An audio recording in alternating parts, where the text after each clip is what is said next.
Alright, let's begin with the class. इंशाल्लाह आज हमारा ऑब्जेक्ट के इंशाल्लाह हम ग्राफ्स ऑफ फंक्शन जो है नया टॉपिक, उसकी एक्सप्लेनेशन को करेंगे इंशाल्लाह जितना कर सकते हैं। ये है यूनिट 5C। ओ लेवल के पास सिलेबस के मुताबिक this is unit 5C। And इसको हम जो है वो इंशाल्लाह समझने की कोशिश करेंगे। ये ग्राफ्स का टॉपिक बहुत ज़्यादा इम्पोर्टेंट है। ज़्यादा मुश्किल, अ, बहुत ज़्यादा मुश्किल तो मैं नहीं कहूँगा, लेकिन कुछ पार्ट्स ऐसे होते हैं जिसमें बच्चों को मुश्किलात होती हैं। लिहाजा ये 10 नंबर का, 12 नंबर का बड़ा सवाल एक बनता है। और ये हर टॉपिक में हर दफ़ा आता है, चाहे आईजीसीएसई का पेपर है, चाहे ओ लेवल का टॉपिक है। मतलब चाहे ओ लेवल के पास से उठा लें, चाहे आईजीसीएसई के उठा लें, ये टॉपिक आपको नज़र आएगा, क्वेश्चन जिसके नज़र आते हैं।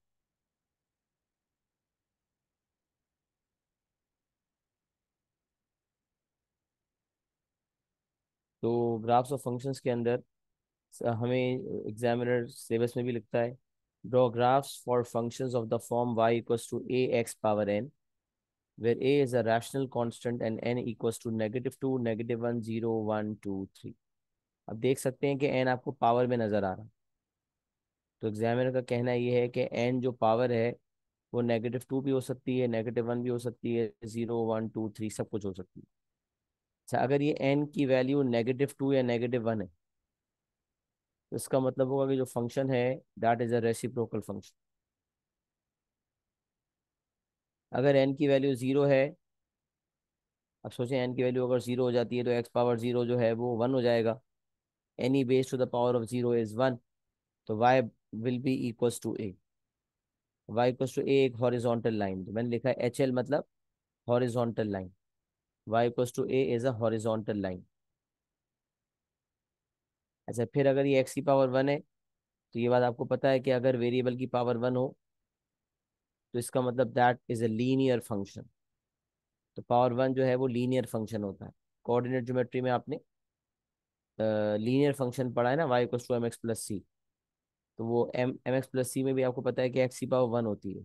तो एन की वैल्यू जब 1 है मतलब एक्स की पावर 1 है, इसका मतलब it is a linear function. अच्छा, फिर अगर पावर 2 है, एन की वैल्यू 2 है, तो this would mean it is a quadratic function.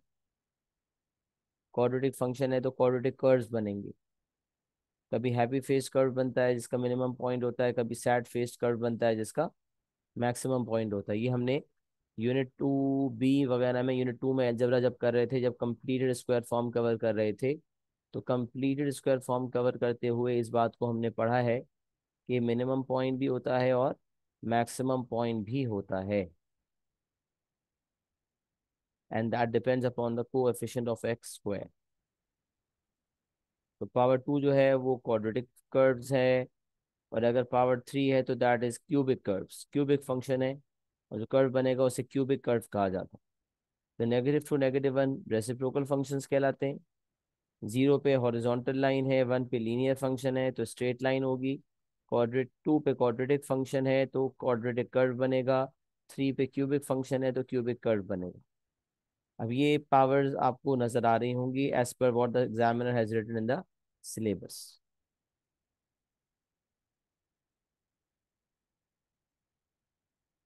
अच्छा, अब जब बात करते हैं रेसिप्रोकल फंक्शन की, सबसे पहले हम डिस्कस करते हैं reciprocal functions, graphs of reciprocal function. सबसे पहले हम ग्राफ्स ऑफ रेसिप्रोकल फंक्शंस को देखते हैं।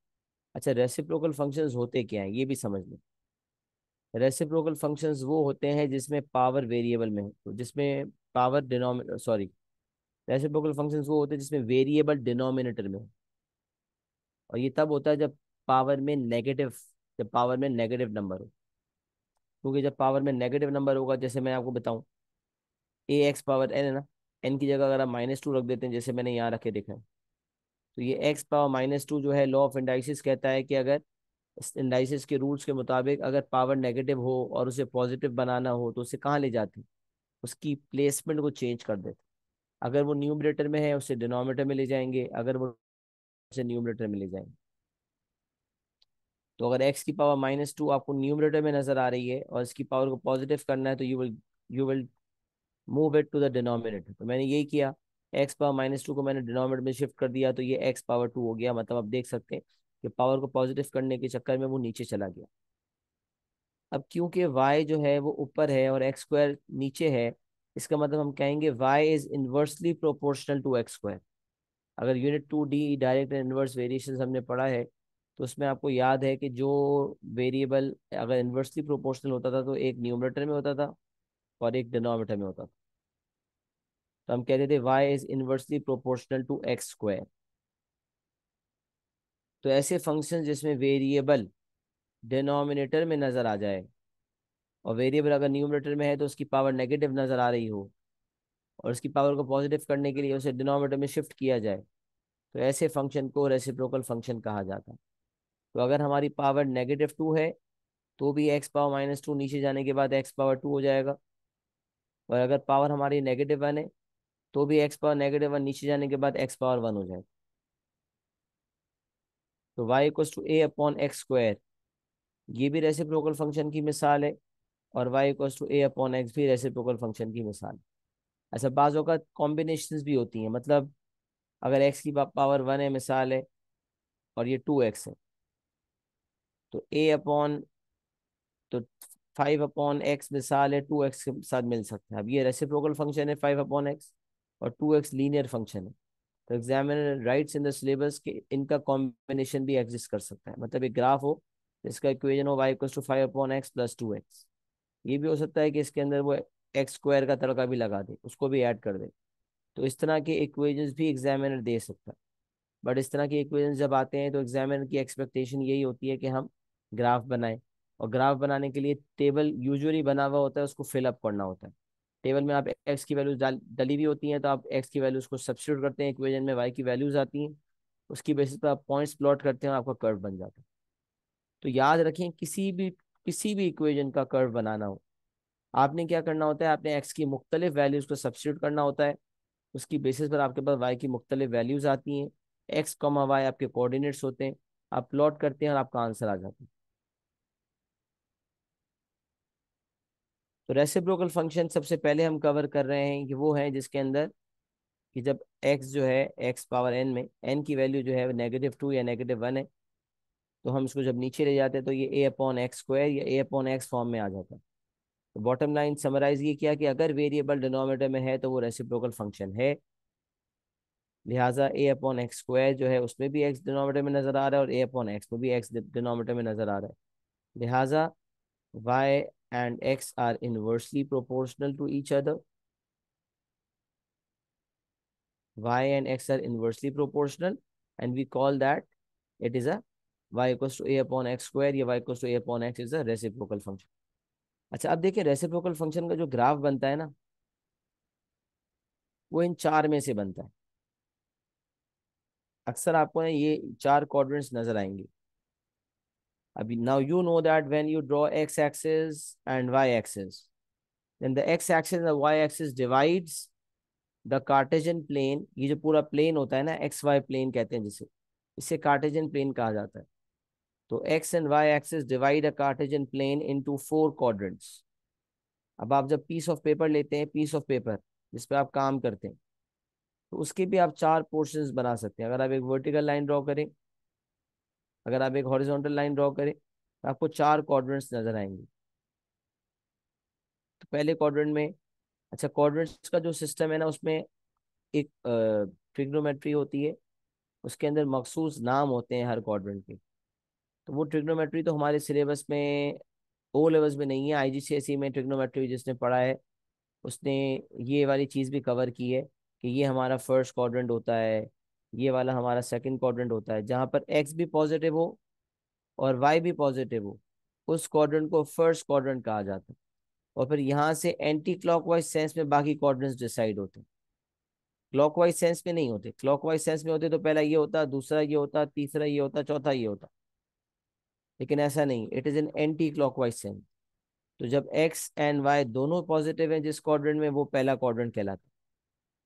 फिर जहाँ एक्स नेगेटिव और वाई पॉजिटिव है वो सेकंड क्वाड्रेंट है। जहाँ दोनों नेगेटिव है वो थर्ड क्वाड्रेंट है। और जहाँ एक्स पॉजिटिव और वाई नेगेटिव है वो फोर्थ क्वाड्रेंट। तो आप देखेंगे ये कि रेसिप्रोकल फंक्शन में आपको यूजुअली जो है वो 1 और 4 में से कोई एक ग्राफ नजर आएगा टुवर्ड्स द राइट, और 2 या 3 में से कोई एक ग्राफ नजर आएगा टुवर्ड्स द लेफ्ट। तो कभी कभार 1 और 2 का कॉम्बिनेशन होता है, कभी कभार 1 और 3 का कॉम्बिनेशन होता है, कभी कभार 4 और 3 का कॉम्बिनेशन होता है, और कभी कभार 4 और 2 का कॉम्बिनेशन होता है। तो इनमें से एक हमें राइट से उठाना होता है और एक हमें लेफ्ट से उठाना होता है।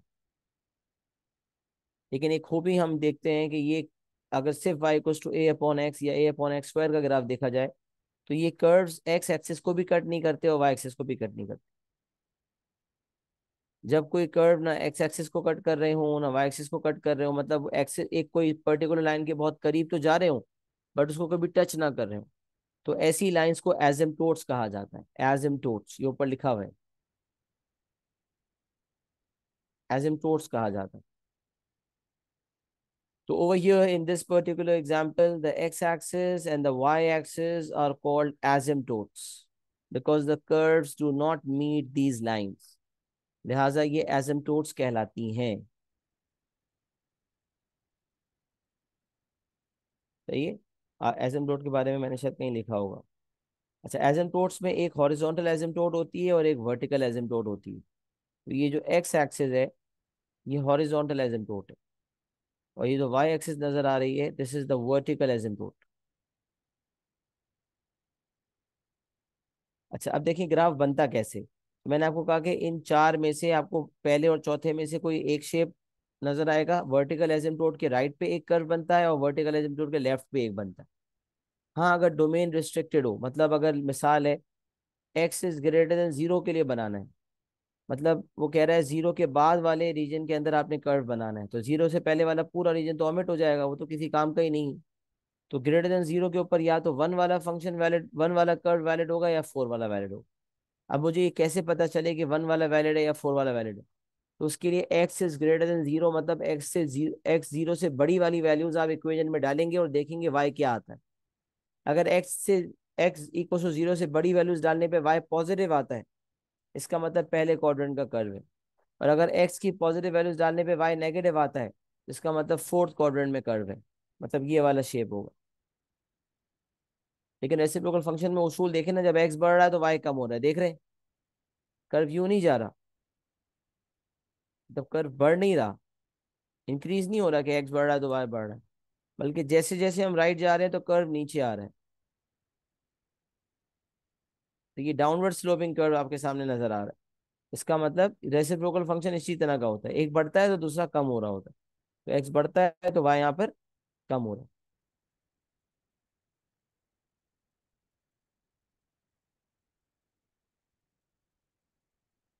तो ये 1 2 3 4 में से 1 4 में से एक और 2 4 2 2 3 में से एक, तभी हम देखते हैं कि रेसिप्रोकल फंक्शंस दो हिस्सों में बनता है।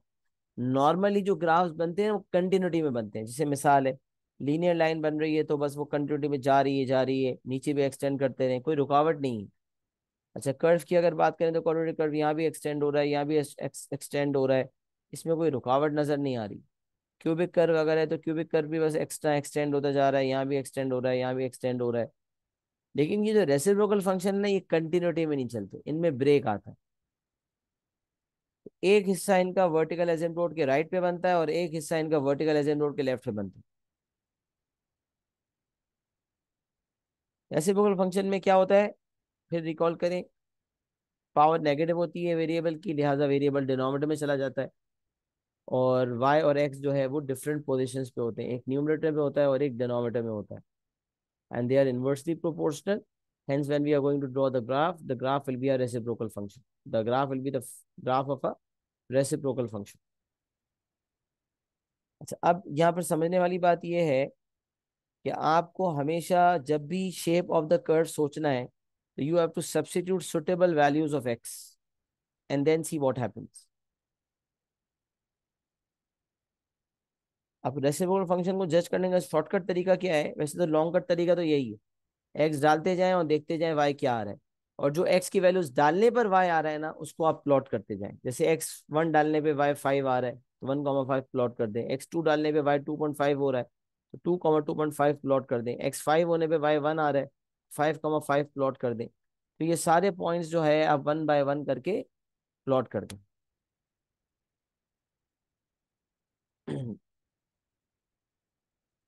तो आपके सामने खुद कर्व बन जाएगा। बट इसका शॉर्टकट आपको ऐसा है कि मैंने आपको बताया ना कि 1 और 4 में से एक डिसाइड होता है। मतलब वर्टिकल एजिमुथ के राइट पे कोई एक कर्व होता है, 1 में या 4 में से। और वर्टिकल एजिमुथ के लेफ्ट पे एक कर्व होता है, 2 में से या 3 में से। 1 4 में से एक और 2 3 में से दूसरा। तो डायरेक्ट भी जजमेंट हो सकती है। अच्छा, डायरेक्ट जजमेंट कैसे होती है ये भी मैं आपको बताता हूँ। और अगर डायरेक्ट जजमेंट ना हो तो इसका आसान तरीका ये कि एक्स की वैल्यूज डालते जाएं और जो वाई की वैल्यूज आएंगी उसको कैलकुलेट करते जाएं। अच्छा, अब यहाँ पर y equals to a upon x है ना, तो वाई इक्वल्स टू 1/x कर देते हैं इसको समझने के लिए। अच्छा, ए क्योंकि यहाँ लिखा हुआ है एग्जाम्पल में a is a positive constant. A greater than 0 का मतलब a can be 1, a can be 2, a can be 3, a can be 5, a can be 10। A की कोई भी पॉजिटिव वैल्यू होगी, कर्व के शेप पे कोई फर्क नहीं पड़ेगा। 1/x का ग्राफ बनाऊंगा तो भी इसी शेप का होगा। 2/x का graph, Y cos to 2/x का बनाऊंगा तो भी यही शेप होगा। वाई कोस टू 100/x का बनाऊंगा तो भी यही शेप होगा। वैल्यूज में स्लाइटली चेंज आएगा लेकिन कर्व के शेप में कोई फर्क नहीं आएगा। अच्छा, अब मैं ये जो बात कर रहा हूँ कि कैसे कर्व बनाना है, मैं चाहूंगा कि आप लोग कैलकुलेटर उठाएं।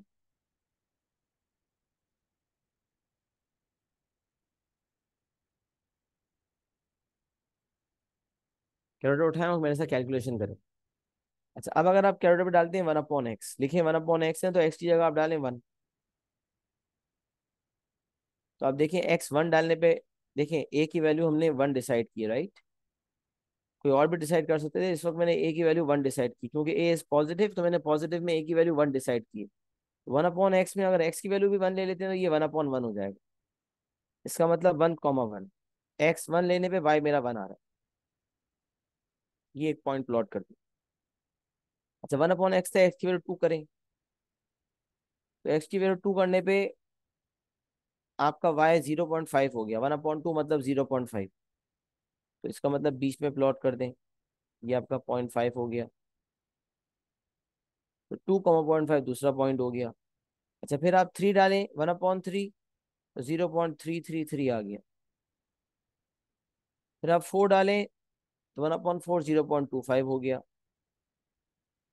ये वाला पॉइंट हो गया 0.25। तो आपको एक चीज नजर आ रही है कि जैसे जैसे एक्स बढ़ता जा रहा है वाई कम हो रहा है। तो मैं यही तो कब से समझा रहा था, रेसिप्रोकल फंक्शन में तो यूजुअली प्योरली रेसिप्रोकल फंक्शन जो होता है ना, जिसके साथ कोई और चीज कंबाइन ना हो, जैसे मैंने कहा ना कॉम्बिनेशन भी होता है। सिर्फ अगर a/x या a/x² है, कुछ और कंबाइन नहीं है, तो फिर आपको नजर आ रहा है कि एक्स बढ़ने पे वाई क्या हो रहा है, कम हो रहा है। तो एक्स बढ़ता जाएगा वाई कम होता जाएगा, तो आपको शेप का अंदाजा हो गया, आपने शेप बना लिया। बाज औकात वो कर्व देता है और पूछता है बताओ इसका इक्वेशन क्या होगा।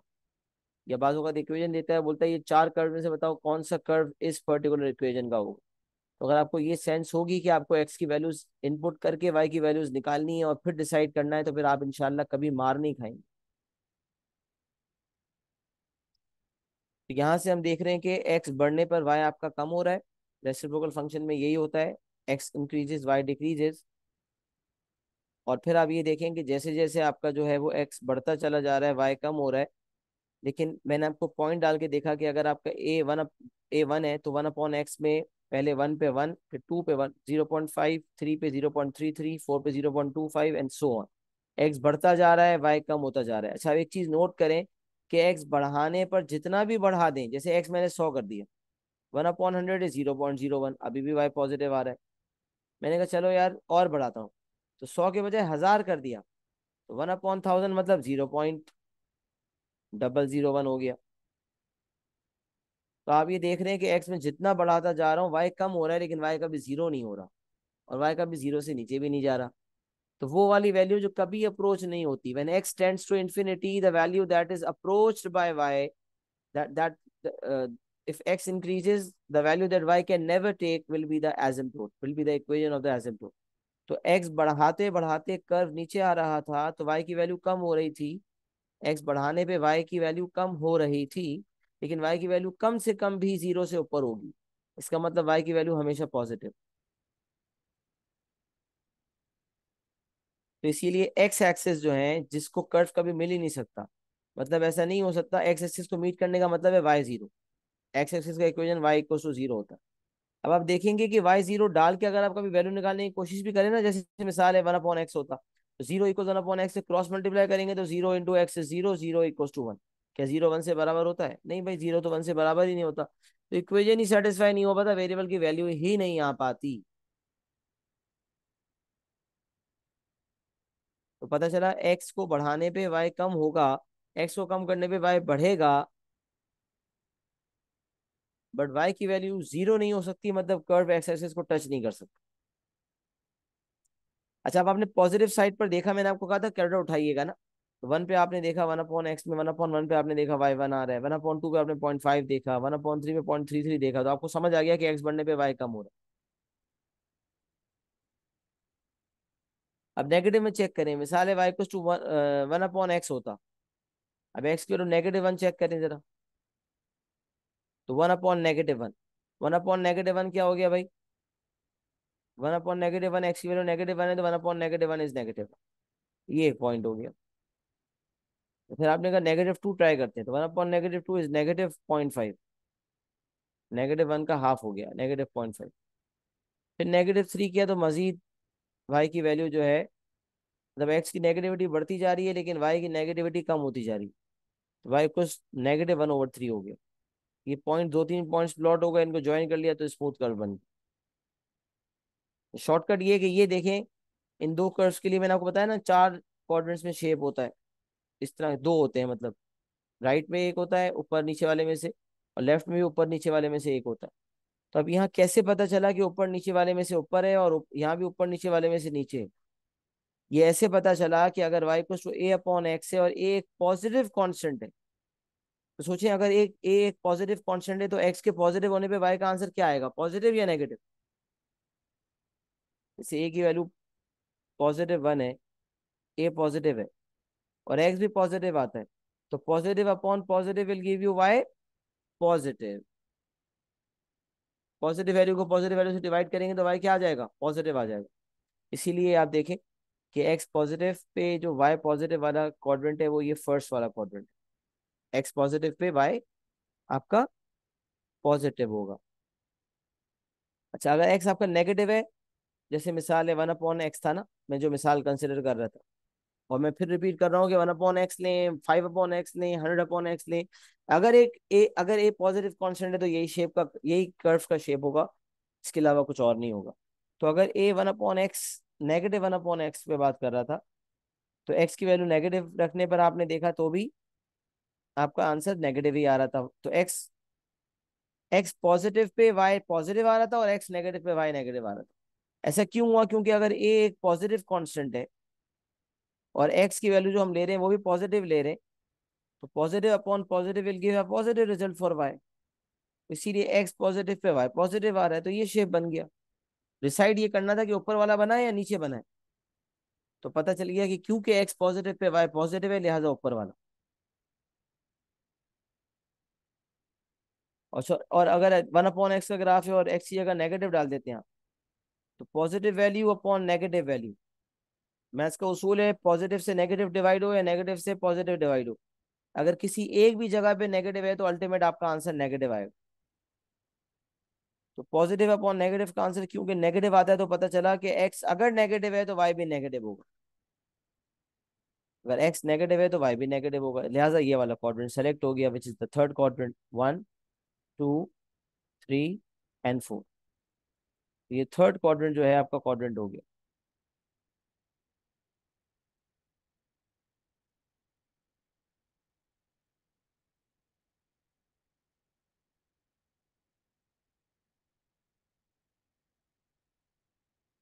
सही है।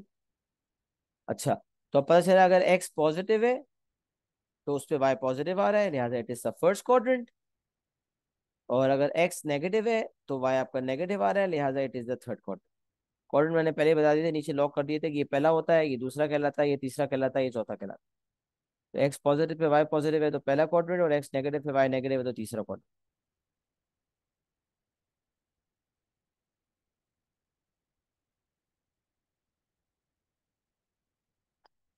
अच्छा, अब ये बिल्कुल सिमिलर एग्जांपल नंबर 2 में क्या है चेंज, वही y इक्वल्स टू a/x है, यहाँ भी y इक्वल्स टू a/x है। पहले मुझे थोड़ी सी एक्नॉलेजमेंट दे देना ताकि मैं अपने आप से तो बातें नहीं कर रहा, पता चल जाए जो मैं बात कर रहा था इस वक्त, अब तक जो बातें मैंने कही हैं वो कुछ समझ आ रही है, थोड़ा सा चीजें क्लियर होंगी ना। फॉरेन से चीज़ें समझ नहीं आ रही, थोड़ा टाइम देना पड़ता है। मुझे थोड़ी एक्नॉलेजमेंट है जो मैं बताने की कोशिश कर रहा हूँ, वो समझ आ रहा है।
अच्छा अब देखिए, चले अल्हम्दुलिल्लाह क्लियर है सबको, यहाँ तक कोई सवाल हुआ करे तो पूछ लिया करे।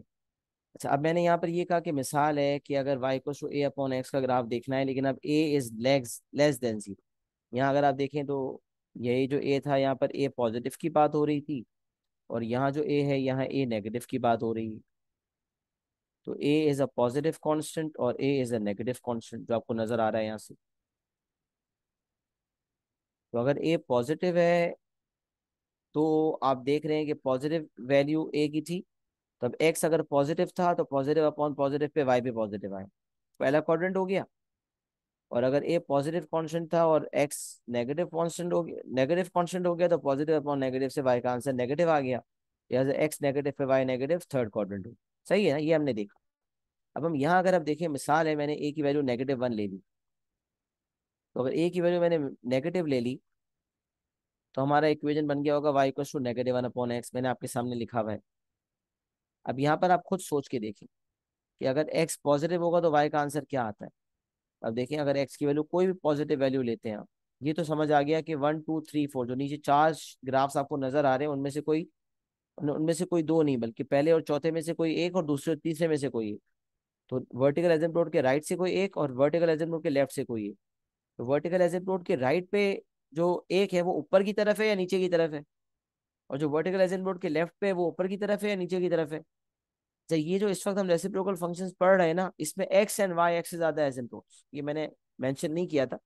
मैंने कहा था दो एसिम्प्टोट्स होती हैं, एक वर्टिकल होती है, एक हॉरिजॉन्टल होती है। देखिए, और वो एसिम्प्टोट को यूजुअली डॉटेड किया जाता है। तो अगर वो वर्टिकल लाइन वाई एक्सिस के अलावा होती है ना, तो आपको डॉटेड ही प्योरली नजर आती है। बट क्योंकि यहाँ वाई एक्सिस और एक्स एक्सिस ही एसिम्प्टोट है, लिहाजा सॉलिड लाइन भी नजर आ रही है और डॉटेड का भी आपको पीछे असर नजर आ रहा है। क्योंकि एसिम्प्टोट डॉटेड बनाने का मकसद ये होता है, ये बताने के लिए कि ये वो लाइन है जिस पे कर्व मीट नहीं कर सकता। जैसे इनइक्वालिटी में जब हम इक्वल टू का साइन नहीं होता था, तो हम डॉटेड बनाते थे, ये बताने के लिए कि लाइन पे मौजूद पॉइंट शामिल नहीं है। यहाँ भी हम यही बता रहे हैं, लाइन पे मौजूद पॉइंट जो है कर्व में शामिल नहीं है, मतलब कर्व कभी इन एक्सेस को मिल नहीं सकता, मीट नहीं कर सकता। तो x and y axes are the asymptotes. ये जो y equals to a, purely reciprocal function जो है ना, प्योर वाले, a अपॉन एक्स हो गया, या a upon x with a positive constant a और with a negative constant a, या a upon x square with a positive constant a upon x square with a negative constant a। तो ये जो cases आपके पास है ना, ये चार केसेस, 1 2 3 एंड 4। तो इन चार केसेस के अंदर जो है, इन चार केसेस में आप जहन में रखें कि इस 1 2 3 एंड 4, इन चार केसेस के अंदर क्या बात कर रहा था, हाँ, ए अपॉन एक्स और ए अपॉन एक्स स्क्वायर के चार जो केसेस हैं, इसमें एक्स और वाई एक्सिस आपकी एसिम्प्टोट्स होती है। मतलब कोई और चीज कंबाइन अगर हो जाए तो फिर नहीं, फिर जरूरी नहीं है कि एक्स और वाई एक्सिस दोनों हो, कोई एक होगी। तभी अभी फिल वक्त कैसे पता चले, तो याद रखें एक्स एक्सिस का इक्वेशन होता है वाई इक्वल टू जीरो। अब वाई जीरो पे अगर आप एक्स निकालने की कोशिश करेंगे ना, तो एक्स नहीं निकल सकता। और वाई एक्सिस पे अगर एक्स जीरो होता है, तो अगर आप एक्स जीरो डाल के वाई निकालने की कोशिश करते हैं, तो आपको पता है मैथ्स का उसूल है, डिनोमिनेटर में जीरो नहीं हो सकता। न्यूमरेटर में अगर जीरो होता है ना, 0/1, 0/100, तो इसका आंसर तो जीरो होता है। बट अगर 1/0 है, या 100/0 है, या 200/0 है, ये ये इसका आंसर निकल नहीं सकते, इसलिए कहते हैं जब डिनोमिनेटर में जीरो आ जाए तो वो एसिम्प्टोट, वो इन्फिनिटी की निशानी है या अनडिफाइंड की निशानी है, और वही एसिम्प्टोट बनती है। तो इसीलिए मैंने यहाँ पर कहा कि भाई वाई अपॉन ए अपॉन एक्स हो या ए अपॉन एक्स स्क्वायर हो, अगर एक्स जीरो करते हो तो वाई अनडिफाइंड, और वाई जीरो करते हो तो एक्स अनडिफाइंड, क्योंकि क्रॉस मल्टीप्लाई भी करते हो तो एक्स इक्वल्स ए अपॉन जीरो हो जाएगा। तो एक्स जीरो रखने पे वाई नहीं निकल सकता, वाई जीरो रखने पे एक्स नहीं निकल सकता, लिहाजा एक्स एक्सिस भी एसिम्प्टोट है, वाई एक्सिस भी एसिम्प्टोट है। बट एक्स एक्सिस का इक्वेशन हमने कोऑर्डिनेट ज्योमेट्री में भी डिस्कस किया था कि वाई इक्वल टू जीरो होता है, और वाई एक्सिस का इक्वेशन होता है एक्स इक्वल टू जीरो। अच्छा, अब मैं ये सेकंड एग्जांपल में कह रहा था कि ए नेगेटिव कांस्टेंट है, तो नेगेटिव वन ले लिया मैंने, negative two, negative five, negative hundred, negative thousand, कुछ भी ए ले ले नेगेटिव में, शेप पे कोई फर्क नहीं पड़ेगा। हाँ, वैल्यूज में फर्क पड़ेगा लेकिन शेप ऑफ द कर्व में कोई फर्क नहीं पड़ेगा। जब तो मैंने कहा जब शेप में फर्क ही नहीं पड़ना तो मैं नेगेटिव वन ले लेता हूँ सिंपलेस्ट समझने के लिए। जब वाई को नेगेटिव वन अपॉन एक्स है, आप सोचो जब x negative, x positive constant है, तो negative one upon positive, negative value से पॉजिटिव वैल्यू डिवाइड हुई तो वाई का आंसर क्या आएगा, नेगेटिव आएगा। लिहाजा एक्स पॉजिटिव होने पे वाई का आंसर नेगेटिव आएगा। तो इसलिए वर्टिकल एसिम्प्टोट के राइट पर एक्स पॉजिटिव का मतलब ही ये है कि मैं एक्स ग्रेटर देन जीरो की बात कर रहा हूँ, मतलब मैं वर्टिकल एसिम्प्टोट की राइट हैंड साइड की बात कर रहा हूँ। Right hand side of vertical asymptote v a, right hand side of vertical asymptote. तो right hand side of vertical asymptote का मतलब एक्स पॉजिटिव, एक्स पॉजिटिव डालने में वाई नेगेटिव आ रहा है, इसका मतलब कर्व ऊपर नहीं बन रहा, नीचे बन रहा। और शेप तो पता है कि जब नीचे बनता है तो ऐसे बनता है। और अगर आप प्लॉटिंग करने जाते हैं प्रॉपर, एक्स बढ़ाते जाएं तो वाई आपका ऑटोमेटिकली, एक्स की वैल्यू अगर आपको नजर आ रहा है वन है, negative one upon negative one, negative one होगी, वन पे नेगेटिव वन आ गया। फिर आपने बढ़ाया टू किया, तो टू पे आपका आंसर जो है नेगेटिव पॉइंट फाइव आ गया। अच्छा, ये देखें तो एक्स बढ़ने पे वाई बढ़ रहा है, क्योंकि आप देखें ये, मतलब ये जो मैंने लिखा था ना कि एक्स बढ़ाने पे वाई कम हो रहा है, ये असल में हम ना मैग्नीट्यूड के लिहाज से मैं बात करता हूँ, मतलब बताने का मकसद ये है, जो मैं बता रहा हूँ इस वक्त बात, वो कि अब यहाँ अगर आप देखो तो यहाँ भी एक्स बढ़ाने पे वाई आपका कम हो रहा है, और यहाँ भी एक्स बढ़ाने पे वाई आपका कम हो रहा है। तो इस वाले ग्राफ में तो यही हो रहा है कि एक्स जैसे जैसे इंक्रीज हो रहा है वाई की वैल्यू आपको कम होती हुई नजर आ रही है, और यहाँ भी आपको एक्स बढ़ता हुआ नजर आ रहा है तो वाई कम होता हुआ नजर आ रहा है। बट यहाँ देखें कि एक्स अगर आपका बढ़ रहा है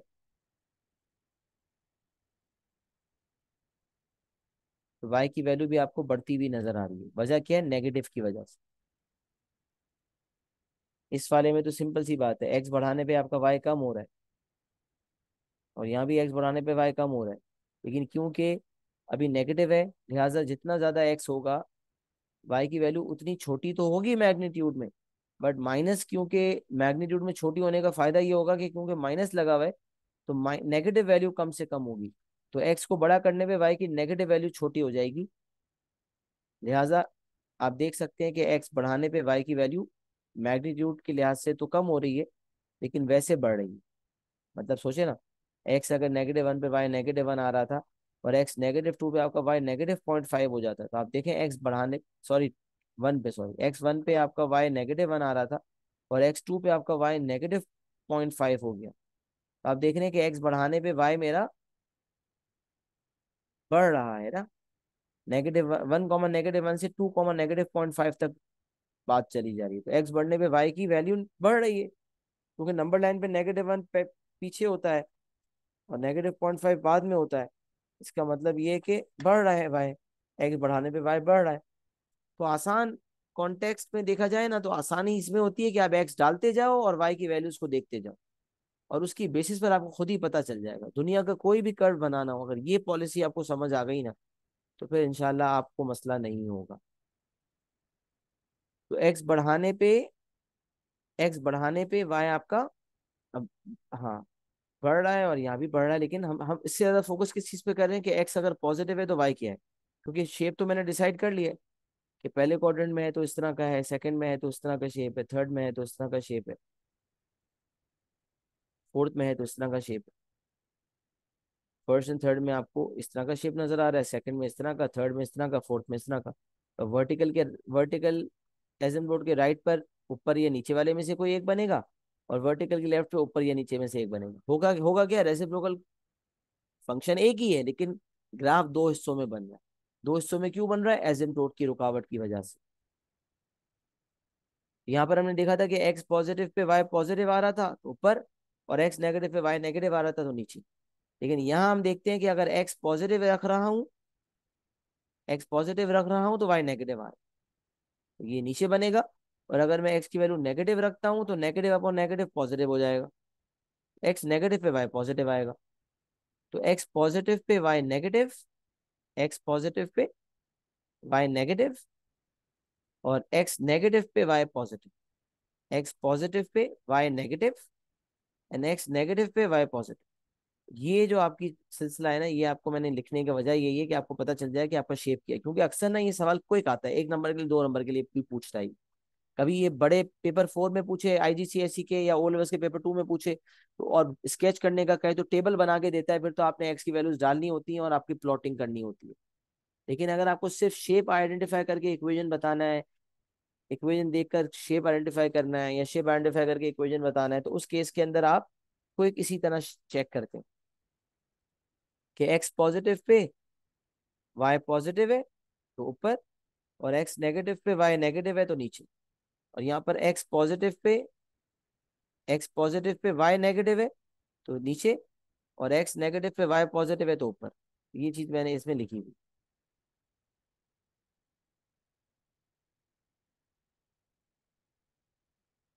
सही है।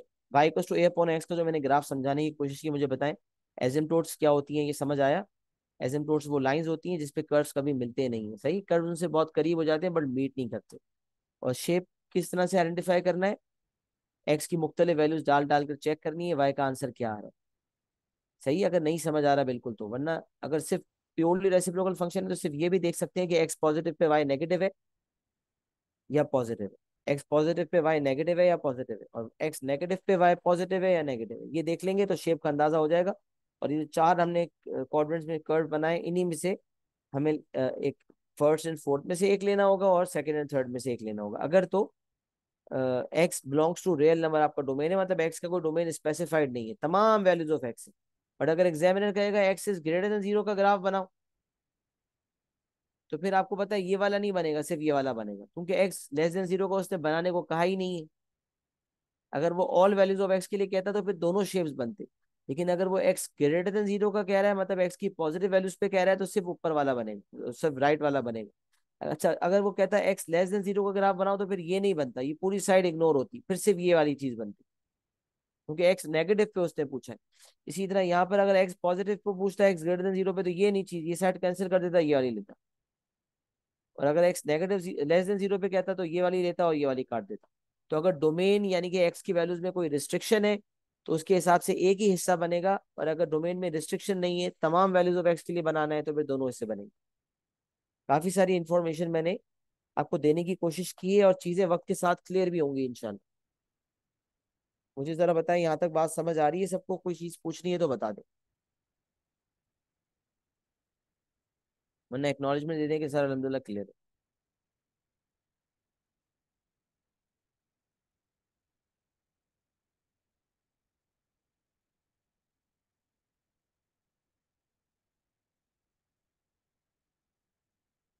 चले अल्हम्दुलिल्लाह, यहाँ तक सबको क्लियर हो गया। All right, let's move forward. पहले दो के बाद तीसरा जो केस है रेसिप्रोकल का, उसमें तीसरे और चौथे में डिनोमिनेटर में एक्स स्क्वायर है। पहले दो में हमने देखा कि a upon x with a positive constant a, then a upon x y equals to a upon x with a negative constant a. Now third and fourth, जिसमें आप देख सकते हैं कि y equals to a upon x square with a positive constant a, and y equals to a upon x square with a negative constant a. अब आप जरा सोचें कि अगर ए एक पॉजिटिव कांस्टेंट है, तो चाहे वो 2 है या 5 है या 100 है या 1000 है, मैंने कहा था शेप पे फर्क नहीं पड़ता। What matters the most is कि अगर आप एक्स की पॉजिटिव वैल्यूज रखते हैं, मैंने पहले भी ये कहा कि अगर पेपर ओ लेवल मैथ्स के पेपर 2 में या आईजीसीएसई मैथ्स के पेपर 4 में सवाल आता है, तो उस केस में तो आपको एग्जैक्ट वैल्यूज प्लॉट करनी होंगी ऑन ग्राफ पेपर। एक होता है स्केच, एक होता है proper graph on graph paper. Sketch होता है जिसके अंदर ग्रिड के बगैर भी हम शेप बना के दिखा देते हैं, शेप कैसा बनेगा, किस क्वाड्रेंट में बनेगा, उसे स्केचिंग कहते हैं। तो बाज औकात कुछ क्विक सवालात में हमें सिर्फ शेप बताना होता है कि बताओ इस इक्वेशन का कौन सा शेप होगा।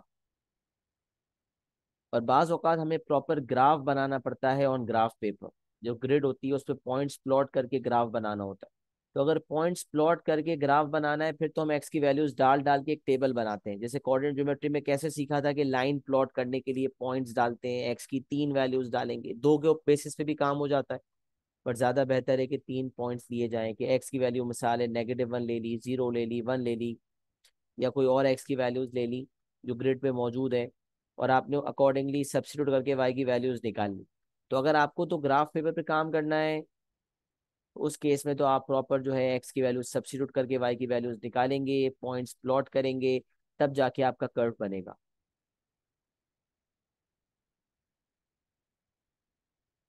लेकिन अगर आपको स्केच करना है तो फिर आप डायरेक्ट भी आइडेंटिफाई कर सकते हैं। अगर आपको ग्राफ बने में बहुत सारे और पूछेगा बताओ कि इस इक्वेशन का कौन सा ग्राफ है इनमें से, तो आप बताने की पोजीशन में होंगे। सवाल किस तरह से आएंगे इसकी क्लैरिटी आपको वक्त के साथ होगी। अभी इस वक्त सिर्फ मैं छिड़काव कर रहा हूँ और समझाने की कोशिश कर रहा हूँ कि कॉन्सेप्ट क्या है। तो अगर हम y = 2/x² की बात करते हैं तो आप सोचें a एक पॉजिटिव कांस्टेंट है। अब क्योंकि डिनोमिनेटर में x² है तो याद रखें जब भी किसी वेरिएबल के ऊपर पावर, जब भी इवन पावर होती है वेरिएबल के ऊपर तो उस वेरिएबल की वैल्यू पॉजिटिव हो या नेगेटिव हो, आंसर हमेशा पॉजिटिव आता है। ये बात याद रखें। अब एक्स के ऊपर पावर 2 है, या एक्स के ऊपर पावर 4 है, या एक्स की पावर 6 है, अगर तो एक्स की पावर इवन है, if the power of x is even, तो फिर एक्स की वैल्यू पॉजिटिव रखें या नेगेटिव रखें उसका आंसर पॉजिटिव ही आना है। तो क्योंकि यहाँ पर पावर 2 है जो कि एक इवन नंबर है, तो अब जरा सोचें कि जब मैं एक्स की वैल्यू पॉजिटिव रखूंगा तो पॉजिटिव वैल्यू पे स्क्वायर होने की वजह से पॉजिटिव आंसर ही आएगा, और न्यूमरेटर में तो है ही पॉजिटिव कांस्टेंट। तो पॉजिटिव अपॉन पॉजिटिव से आपका आंसर आ जाएगा पॉजिटिव। इसका मतलब एक्स की वैल्यूज पॉजिटिव वाली वैल्यूज पे वाई पॉजिटिव आएगा।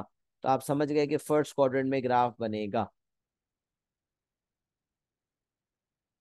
फिर आपने सोचा, फिर आप जरा सोचें कि अगर एक्स की वैल्यू आप नेगेटिव लेते हैं, तो आपने कहा अगर एक्स की वैल्यू नेगेटिव लेता हूँ और नेगेटिव वैल्यू पे मैं स्क्वायर करता हूँ तो डिनोमिनेटर में पॉजिटिव हो जाएगा, और ऊपर तो है ही पॉजिटिव, लिहाजा पॉजिटिव अपॉन पॉजिटिव से वाई भी पॉजिटिव आ जाएगा। तो पता चला कि एक्स की वैल्यू नेगेटिव लेने पर भी वाई पॉजिटिव आएगा। इसलिए आप देख सकते हैं कि एक्स की वैल्यू नेगेटिव लेने पर वाई पॉजिटिव आ रहा है, इसका मतलब it is the second quadrant. Second quadrant. तो एक्स पॉजिटिव पे वाई पॉजिटिव मतलब एक्स राइटवर्ड्स है और अपवर्ड्स है, तो एक्स पॉजिटिव पे वाई पॉजिटिव। और अगर एक्स नेगेटिव है तो एक्स नेगेटिव पे जो वाई पॉजिटिव है, तो ये आपका सेकंड क्वाड्रेंट है। तो first quadrant and second quadrant, right. तो एक्स पॉजिटिव पे y positive and x negative पे वाई पॉजिटिव। तो ये वो केस है जिसमें आप देख रहे हैं कि एक्स, आप राइटवर्ड्स हैं एसिम्प्टोट से, एक्स ग्रेटर देन 0 वाला मामला देख रहे हैं या एक्स लेस देन 0 वाला मामला देख रहे हैं, आपका कर्व ऊपर की तरफ ही बन रहा है। इसका मतलब फर्स्ट एंड सेकंड क्वाड्रेंट में आपका कर्व बनेगा। अच्छा, y = a/x² जिसमें a नेगेटिव कांस्टेंट है, y = a/x² जिसमें a एक नेगेटिव कांस्टेंट है। तो अब जब a नेगेटिव कांस्टेंट है तो इसकी मिसाल देखें, a नेगेटिव कांस्टेंट है तो a -5 ले लें। तो अगर a -5 है तो y = -5/x² का ग्राफ बनाते हैं। तब जरा सोचें कि अगर x पॉजिटिव है तो भी y का आंसर नेगेटिव आएगा। तो x पॉजिटिव पे y का आंसर नेगेटिव आएगा तो इसका मतलब नीचे की तरफ कर्व बनेगा। और अगर आप x नेगेटिव लेते हैं और नेगेटिव पे स्क्वायर करते हैं तो अगेन नीचे पॉजिटिव हो जाएगा, और ऊपर नेगेटिव की वजह से नेगेटिव अपॉन पॉजिटिव का नेगेटिव आंसर आ जाएगा। तो x नेगेटिव लें या पॉजिटिव लें, क्योंकि डिनोमिनेटर हर सूरत पॉजिटिव होना है, लिहाजा न्यूमरेटर भी न्यूमरेटर तो है ही नेगेटिव, लिहाजा y का आंसर हर सूरत नेगेटिव आएगा। तो x positive pay y negative और x नेगेटिव पे भी y नेगेटिव। इसीलिए आप देखें कि राइट पे देखें वर्टिकल एसिम्प्टोट के या लेफ्ट देखें, आपको कर्व नीचे ही नजर आएगा, मतलब थर्ड एंड फोर्थ क्वाड्रेंट में कर्व बन रहा है।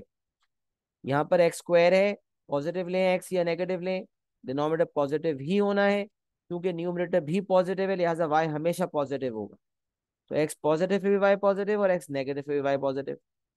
और इस वाले एग्जाम्पल में क्योंकि डिनोमिनेटर हमेशा पॉजिटिव होगा और न्यूमरेटर हमेशा नेगेटिव होगा, लिहाजा नेगेटिव अपॉन पॉजिटिव का आंसर हमेशा नेगेटिव आएगा। लिहाजा एक्स पॉजिटिव देख लें या एक्स नेगेटिव देख लें, वाई नेगेटिव ही आना है, मतलब हमेशा नीचे की तरफ कर्व बनेगा। तो ए अपॉन एक्स में फर्स्ट एंड थर्ड में कर्व बनता है या सेकंड एंड फोर्थ में बनता है, जब अगर डिनोमिनेटर में सिर्फ एक्स है। और ए अपॉन एक्स स्क्वायर के अंदर या तो फर्स्ट एंड सेकंड में बनता है या फिर थर्ड एंड फोर्थ में बनता है। तो ये चार किस्म के रेसिप्रोकल फंक्शंस हैं जिसके इक्वेशंस याद होने चाहिए और इनके शेप्स भी जहन में होने चाहिए। और इन चारों शेप्स में जिसमें किसी और चीज की मिक्सिंग नहीं है, प्योरली ए अपॉन एक्स है या प्योरली ए अपॉन एक्स स्क्वायर है और ए पॉजिटिव या नेगेटिव कांस्टेंट है, ये चार एग्जांपल्स आपके सामने हैं। इन चारों में आपके सामने ये जो शेप्स लिखे हुए हैं ये आपके जहन में होने चाहिए और इसको निकालने का याद रखने का तरीका भी आपके सामने मैंने अर्ज कर दिया। तो कभी अगर आपसे पूछा जाएगा किसी इक्वेशन का शेप तो आप आराम से बता सकते हैं अगर आपको ये कॉन्सेप्ट क्लियर हो गया। और ये बात मैंने लिखी भी है कि वाई इक्वल टू 2/x। ये ए अपॉन एक्स और ए अपॉन एक्स वाला केस है जो फर्स्ट एंड सेकंड मैंने लिखा था कि अगर 2/x है तो एक्स पॉजिटिव पे वाई पॉजिटिव, चेक करें एक्स पॉजिटिव पे वाई पॉजिटिव और एक्स नेगेटिव पे वाई नेगेटिव। तो एक्स पॉजिटिव वाई पॉजिटिव का मतलब फर्स्ट क्वाड्रेंट और एक्स नेगेटिव वाई नेगेटिव का मतलब थर्ड क्वाड्रेंट। तो हमने देखा था ए अपॉन एक्स का ग्राफ जो है फर्स्ट एंड थर्ड क्वाड्रेंट में होता है। से नेगेटिव 2/x है तो एक्स पॉजिटिव है तो भी वाई, सॉरी एक्स पॉजिटिव है तो वाई नेगेटिव है और एक्स नेगेटिव है तो वाई पॉजिटिव।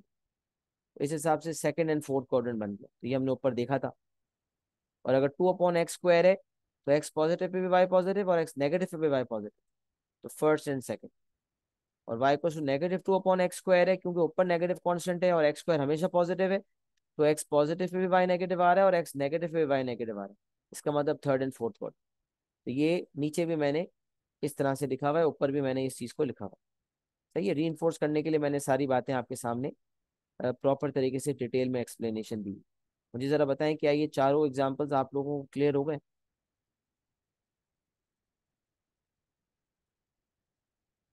स्क्रीनशॉट आप लोग ले लें ताकि आप लोग फिर इसको नोट्स फॉर्म में लिख सकें ना, इसके नोट्स आप बना सकें। आई एम नॉट श्योर किसी ने नोट्स साथ साथ बनाए, अगर किसी ने बना लिए तो अच्छी बात है, किसी ने नहीं बनाया तो स्क्रीनशॉट ले लें लेकिन नोट्स जरूर बना लीजिएगा।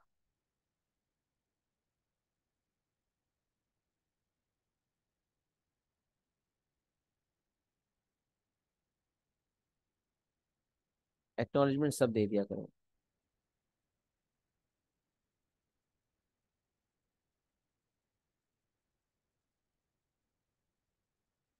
ओके, सब आगे बढ़ते हैं। ये बात मैंने ऑलरेडी बहुत जगह लिखी हुई है तो ये तो मैं यहाँ से फायदा नहीं है, वही बात लिखी हुई है दोबारा से इसको हटा देते हैं।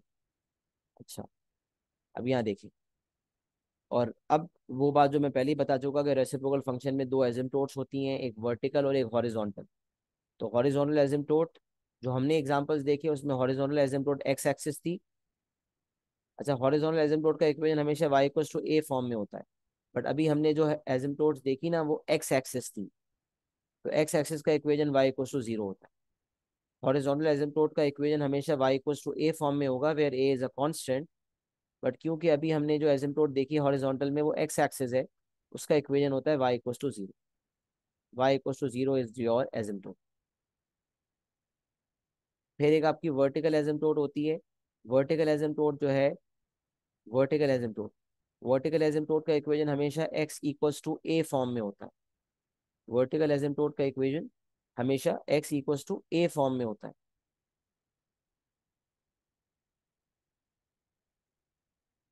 सही है, लिहाजा जो अभी हमने वर्टिकल एसिम्प्टोट देखी that is the y axis, और वाई एक्सिस का इक्वेशन होता है x इक्वल्स टू जीरो। तो हॉरिजॉन्टल एसिम्प्टोट जो अभी हमने देखी that is y equals to zero the x axis, and vertical asymptote देखी that is the y axis which is x equals to zero. अब एसिम्प्टोट की डेफिनेशन जो मैंने बता भी दी थी लेकिन यहाँ लिखी हुई है, an asymptote of a curve is a line such that the distance between the curve and the line approaches zero. Curve और लाइन अगर देखें ना, एक्स एक्सिस है एसिम्प्टोट तो कर्व एक्स एक्सिस के बहुत करीब हो जाता है और distance between the curve and the line approaches zero. Zero कभी नहीं होती, मतलब टच नहीं करता कभी कर्व, लेकिन बहुत करीब हो जाता है। तो the distance between the curve and the line approaches zero as one और बोथ ऑफ द एक्स और y coordinates tends to infinity. अब देखिए ना, जब एक्स टेंड्स टू इन्फिनिटी होता है तो कर्व एक्स एक्सिस के करीब हो रहा है, और जब आप देख सकते हैं कि जब y टेंड्स टू इन्फिनिटी है, y बहुत बढ़ता जा रहा है, तो y axis is the asymptote. तो as one or both of the x or y coordinates tends to infinity, the curves get very close to these lines but never meet them. The curves get very close to these lines but never meet them. सही है। तो asymptote of a curve is a line such that the distance between the curve and the line approaches zero, but the curves get very close and never meet them. ये बात clear हो गई। तो ये asymptote की तारीफ थी जो एसिम्प्टोट के बारे में लिखी हुई थी, और दो किस्म के एसिम्प्टोट्स के इक्वेशन वैसे y equals to a x equals to a form में होते हैं। मतलब कभी एसिम्प्टोट का equation y equals to zero के अलावा भी कुछ हो सकता है, मतलब एक्स एक्सिस के अलावा हो सकता है, y इक्वल्स टू वन हो सकता है, y इक्वल्स टू वन हो सकता है, y equals to minus one हो सकता है, y equals to minus five हो सकता है, पॉजिटिव नेगेटिव दोनों हो सकता है। इसी तरह वर्टिकल एसिम्प्टोट का equation x equals to a हो सकता है, मतलब x equals to two, x equals to four, x equals to minus two, x equals to minus three, सारी पॉसिबिलिटीज एग्जिस्ट करती हैं। सही है, एसिम्प्टोट तक भी कोई मसला यकीनन होगा नहीं। अच्छा, फिर हम बात करते हैं ग्राफ्स ऑफ लीनियर फंक्शन। तो ये तो मैंने यहाँ पर, क्योंकि हम सारे ग्राफ्स कवर कर रहे थे, तो मैंने लीनियर फंक्शंस का भी जिक्र कर दिया, वरना लीनियर फंक्शंस का ग्राफ तो हमने ऑलरेडी कोऑर्डिनेट ज्योमेट्री में देखा है। Unit 5A, unit 5A coordinate geometry में इसको हमने डिटेल में देखा है, राइट। कि लीनियर लाइन वो होती है जिसका equation y equals to mx plus c form में होता है। A linear line is a line the equation of which is in the form y equals to mx plus c. What is m? M is the gradient. What is c? C is the y intercept. तो m जो है वो आपका gradient है, c जो है वो आपका y इंटरसेप्ट, और इक्वेशन जो है वो y equals to mx plus c form में है, और a straight line will be made। तो आपको ये बात पता है कि अगर x की पावर वन होती है, लीनियर किसे कहते हैं, लीनियर फंक्शन किसे कहते हैं। तो लीनियर इक्वेशन या लीनियर फंक्शन का मतलब होता है वेरिएबल की पावर वन, एक्स की power one. Y equals to m x plus c में अगर एक्स की पावर वन है, लिहाजा ये एक लीनियर फंक्शन है, और लीनियर फंक्शन में कर्व नहीं बनता बल्कि स्ट्रेट लाइन बनती है। अच्छा, अब याद रखें, any line which passes through the origin, it's y intercept is zero, definitely, क्योंकि सी वाई इंटरसेप्ट है। वाई इंटरसेप्ट का मतलब वो पॉइंट जहाँ लाइन वाई एक्सिस को कट करे। अब अगर लाइन वाई एक्सिस को कट करती है एट थ्री, इसका मतलब सी की वैल्यू हो जाएगी थ्री। अगर लाइन वाई एक्सिस को कट करती है एट टू, इसका मतलब सी की वैल्यू हो जाएगी टू। सही है। तो लाइन वाई एक्सिस को जिस भी पॉइंट पे कट करेगी, वही पॉइंट, उसी की बेसिस पर सी की वैल्यू आ जाएगी, सी थ्री या सी टू। अच्छा, और अगर कोई लाइन ओरिजिन से गुजरती है, if a line passes through the origin, देखिए यहाँ पे मैंने लेबलिंग में मुकम्मल कर देता हूँ, ये एक्स एक्सिस है हमारी, और ये हमारी वाई एक्सिस। तो अगर हमारी लाइन ओरिजिन से गुजर रही है, तो इसका मतलब उसका वाई इंटरसेप्ट डेफिनेटली जीरो है। तो इसीलिए एम एक्स प्लस सी में फिर सी जब जीरो हो जाएगा, तो इसका मतलब y equals to m x form में आपका इक्वेशन दिया जाएगा। याद रखें, जब भी आपकी लाइन ओरिजिन से गुजरती है, चाहे वो डाउनवर्ड स्लोपिंग लाइन हो, अगर वो मिसाल है डाउनवर्ड स्लोपिंग लाइन है, उसका ग्रेडियंट नेगेटिव होगा। अच्छा, डाउनवर्ड स्लोपिंग अपवर्ड स्लोपिंग आपने पहले भी सुना था। अपवर्ड स्लोपिंग कैसे डिसाइड होता है, अगर एक्स बढ़ने पर वाई बढ़े, तो देखिए राइट जाते जाते अगर लाइन ऊपर जा रही है तो ये अपवर्ड स्लोपिंग है, और अगर राइट जाते जाते लाइन नीचे आ रही है, इसका मतलब ये डाउनवर्ड स्लोपिंग है। अपवर्ड स्लोपिंग का जो ग्रेडियंट होता है वो पॉजिटिव होता है, और डाउनवर्ड स्लोपिंग का जो ग्रेडियंट होता है वो नेगेटिव होता है। तो एक्स बढ़ने पर वाई का बढ़ना, ग्रेडियंट पॉजिटिव। एक्स बढ़ने पर वाई का घटना, ग्रेडियंट नेगेटिव।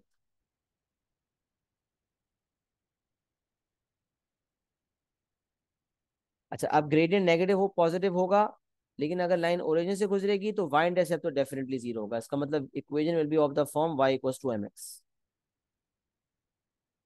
अब यहाँ मैंने बताया कि अगर x की value y equals to a x power n आपके सिलेबस में लिखा हुआ है, तो अगर n की वैल्यू वन है, तो ये y equals to a x हो जाता है। तो मैंने ये बताया है कि y equals to a x हो जाता है, इसका मतलब वो basically y equals to m x हो जाता है, क्योंकि यहाँ पर तो a लिखा हुआ है। तो हमें पता है कि जब लीनियर लाइन होती है तो y equals to m x होता है, a की जगह पे m होता है। तो y equal to a x भी अगर है तो याद रखें कि x का कोएफिशिएंट ग्रेडियंट कहलाता है, इसका मतलब a will be the gradient of the line. और अगर y equal to m x plus c form में है और c क्योंकि जीरो है क्योंकि लाइन ओरिजिन से गुजर रही है, लिहाजा x का कोएफिशिएंट हमारा ग्रेडियंट होता है। और ग्रेडियंट निकालना है, अगर निकालने अगर मुझे ग्रेडियंट निकालना हो तो I will need 2 points on the line, और उसका फॉर्मूला होता है y2 minus y one upon x2 minus x1। मैंने यही बताया कि मिसाल है, अगर n जीरो है तो y और a की वैल्यू 3 है तो ये 3x पावर जीरो हो जाएगा। अच्छा, n की वैल्यू अगर 1 है तो लीनियर फंक्शन, और अगर n की वैल्यू जीरो हो जाएगी तो ए की जो भी वैल्यू होगी वो ए की जो भी वैल्यू हो, अगर n की वैल्यू जीरो हो जाए तो x पावर जीरो 1 हो जाएगा, लिहाजा y इक्वल टू 3 एक हॉरिजॉन्टल लाइन होगी। तो अगर a की वैल्यू 3 है तो y इक्वल टू 3 एक हॉरिजॉन्टल लाइन होगी, a की वैल्यू अगर 5 है तो y equal to 5 horizontal line होगी। बट याद रखें, अगर तो पावर में पावर जीरो है तो वेरिएबल गायब हो जाएगा, लिहाजा हॉरिजॉन्टल लाइन बन जाएगी। तो मैंने ऊपर बताया था ना कि -2 -1 0 1 2 3 सब होता है, तो -2 -1 हमने रेसिप्रोकल फंक्शन में देख लिया, ये कवर कर लिया। जीरो हॉरिजॉन्टल लाइन बनती है वो भी नीचे लिख दिया, 1 पे लीनियर बनता है, ये 5 है, यूनिट यूनिट 5 है, क्वाड्रेटिक ज्योमेट्री में देखा था, नीचे फिर लिख दिया। अब हमारे पास क्वाड्रेटिक और क्यूबिक फंक्शंस बचे, जो कि मैं कवर कर लेता हूँ।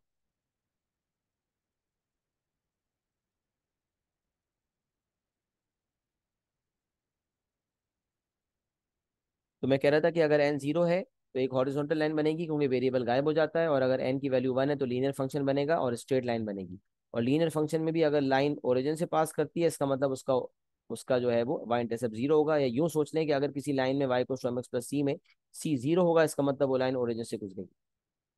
ऐसा भाई ये भी समझ लें कि बाज़ औक़ात बहुत सारी लाइन ओरिजिन से गुजर रही होती हैं, सारी अपवर्ड स्लोपिंग होती हैं, तो ये भी समझ लें कि जो लाइन जितना ज़्यादा इंक्लाइंड होगी उसका उतना ज़्यादा ग्रेडियंट होगा।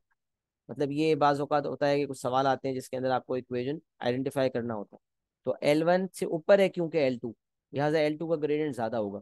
L2 से क्योंकि मजीद ऊपर है, मोर इंक्लिनेशन है इसकी, और ज़्यादा ग्रेडियंट है और ज़्यादा स्लोप है, इसका मतलब लाइन 3 का ग्रेडियंट और ज़्यादा होगा।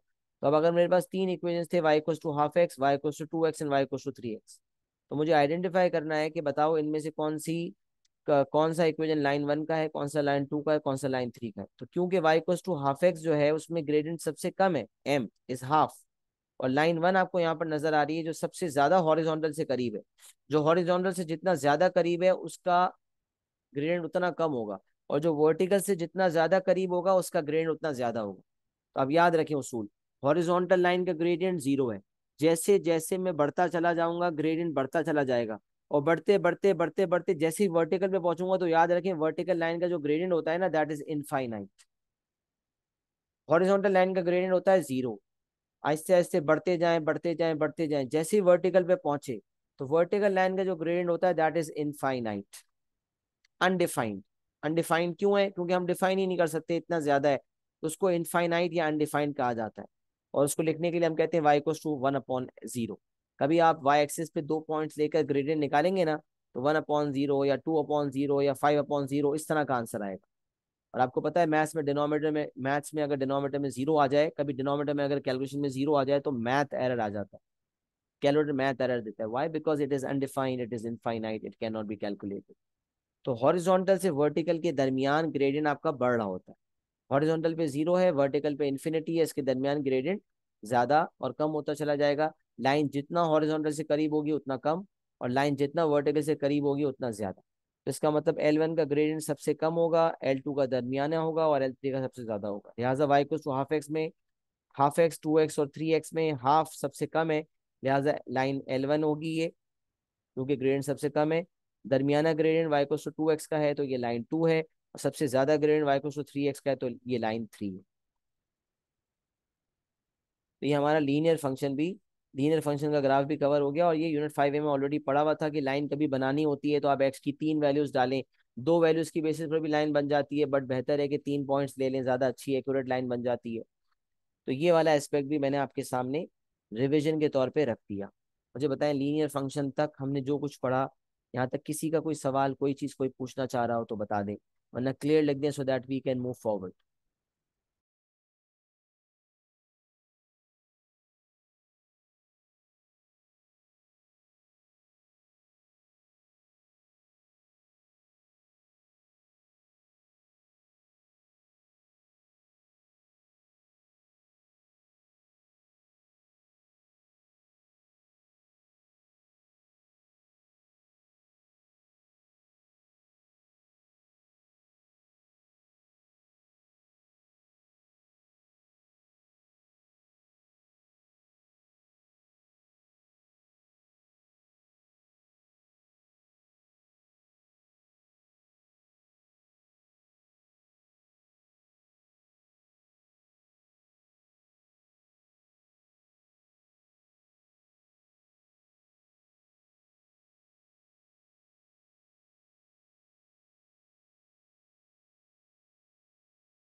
अरे अल्हम्दुलिल्लाह, यहाँ तक बात समझ आ रही है। Moving forward. सब क्वाड्रेटिक फंक्शन वो है जिसमें सिखाने के लिए वाकई बहुत कुछ है। और क्वाड्रेटिक फंक्शन में लेकिन काफ़ी कुछ जो यहाँ पर इस वक्त हम डिस्कस करेंगे, उसमें कुछ चीज़ें आपने यूनिट 2 में भी पढ़ी थी। यूनिट 2 में आप कंप्लीट स्क्वायर फॉर्म पढ़ते हैं। तो उसमें आपको मैंने बताया था कि कंप्लीट स्क्वायर फॉर्म में मिनिमम पॉइंट होता है या मैक्सिमम पॉइंट होता है। और कंप्लीट स्क्वायर फॉर्म से टर्निंग पॉइंट के कोऑर्डिनेट्स भी हासिल होते हैं। राइट। तो ये बात आपको बताई गई थी। तो क्वाड्रेटिक फंक्शन का याद रखें, मैं रिवीजन भी करवाता हूँ, बातें आपको बताता हूँ कि हर क्वाड्रेटिक कर्व जो है वो या तो इस शेप का होता है या इस शेप का होता है। मतलब वो या तो उसका मिनिमम पॉइंट होता है या उसका मैक्सिमम पॉइंट होता है। और कैसे पता चलता है कि ये मिनिमम पॉइंट है या मैक्सिमम पॉइंट है, इक्वेशन देखकर कैसे पता चलता है? तो अगर आपकी ए की वैल्यू पॉजिटिव है, इसका मतलब मिनिमम पॉइंट होगा। और ए की वैल्यू अगर नेगेटिव है, इसका मतलब मैक्सिमम पॉइंट होगा। कैसे पता चला? तो याद रखें, ए पॉजिटिव। अच्छा, मैं आपको बताऊं यहाँ गलती क्या होती है, कॉमन एरर भी मैं आपको बताता हूँ। चले पहले थोड़ा सा पढ़ लेते हैं। Recall that a quadratic function has the form f x equals to a x square plus b x plus c. सबसे पहले तो ये समझने से क्वाड्रेटिक क्यों कहा जाता है, क्योंकि हमने क्वाड्रेटिक एक्सप्रेशंस भी देखे हैं, क्वाड्रेटिक इक्वेशंस भी देखे यूनिट 2 के अंदर। क्वाड्रेटिक एक्सप्रेशंस को हमने फैक्टराइज करना भी सीखा, मिडिल नंबर ब्रेकिंग वगैरह करना सीखी। क्वाड्रेटिक इक्वेशन को सॉल्व करने के हमने 3 मेथड्स प्रॉपर डिटेल में देखे थे यूनिट 2 के अंदर। कंप्लीटिंग द स्क्वायर मेथड, सबसे पहले फैक्टराइजेशन, फिर हमने देखा जिसको मिडिल नंबर ब्रेकिंग कहा जाता है। After that we did quadratic use of quadratic formula. Then we have covered use of completed square form, completing the square method. तीनों मेथड्स के थ्रू हमने क्वाड्रेटिक इक्वेशन को सॉल्व करना सीखा है। तो क्वाड्रेटिक पे हमने पहले भी काफी काम किया है यूनिट 2 में। यूनिट 2 बी में हमने काफी डिटेल डिस्कशन की थी, फिर यूनिट 2 सी में भी सवाल थे। तो recall that a quadratic function has the form f x equals a x square plus b x plus c, where a b and c are constants. A b and c जो है वो आपके constants. The graph of a quadratic function is a U shaped curve called a parabola. इसको parabola भी कहा जाता है ना, क्वाड्रेटिक कर्व को। And it is a U shaped curve. अच्छा, कभी यू बनता है, कभी उल्टा यू बनता है। This shape is shown below. अच्छा, अब मैं क्या कह रहा था, इफ ए इज पॉजिटिव, मैं कहूँ भाई कर्व का मिनिमम मिनिमम पॉइंट है या मैक्सिमम पॉइंट है। बच्चे कहते हैं सर ए पॉजिटिव है मतलब ग्रेटर देन जीरो है। ग्रेटर से उनके जहन में मैक्सिमम आता है और लेसर से उनके जहन में मिनिमम आता है। तो बच्चे अक्सर ग्रेटर देन जीरो पे मैक्सिमम पॉइंट कह रहे होते हैं और लेस देन जीरो पे मिनिमम कह रहे होते हैं, उल्टा कह रहे होते हैं। क्योंकि जहन में ये आता है कि ए अगर ग्रेटर देन जीरो है मतलब ए पॉजिटिव है, तो ग्रेटर होगा, मैक्सिमम पॉइंट होगा। ए लेस देन जीरो है तो मिनिमम होगा। नहीं, ऐसा नहीं होता। इसको याद रखने के लिए आप वर्ड्स याद रखेंगे, happy face and sad face. कि अगर ए पॉजिटिव है, इफ ए इज पॉजिटिव, इस फॉर्म को देखें आप। कंप्लीटेड स्क्वायर फॉर्म भी आपको दिखाऊंगा, बट अभी मैं नॉर्मल फॉर्म पे बात कर रहा हूँ। अगर normal a x square plus b x plus c वाली फॉर्म आपके पास, तो normal a x square plus b x plus c वाली फॉर्म में, नॉर्मल अगर आपके पास a x square plus b x plus c वाली फॉर्म है, तो इस a x square plus b x plus c वाली फॉर्म में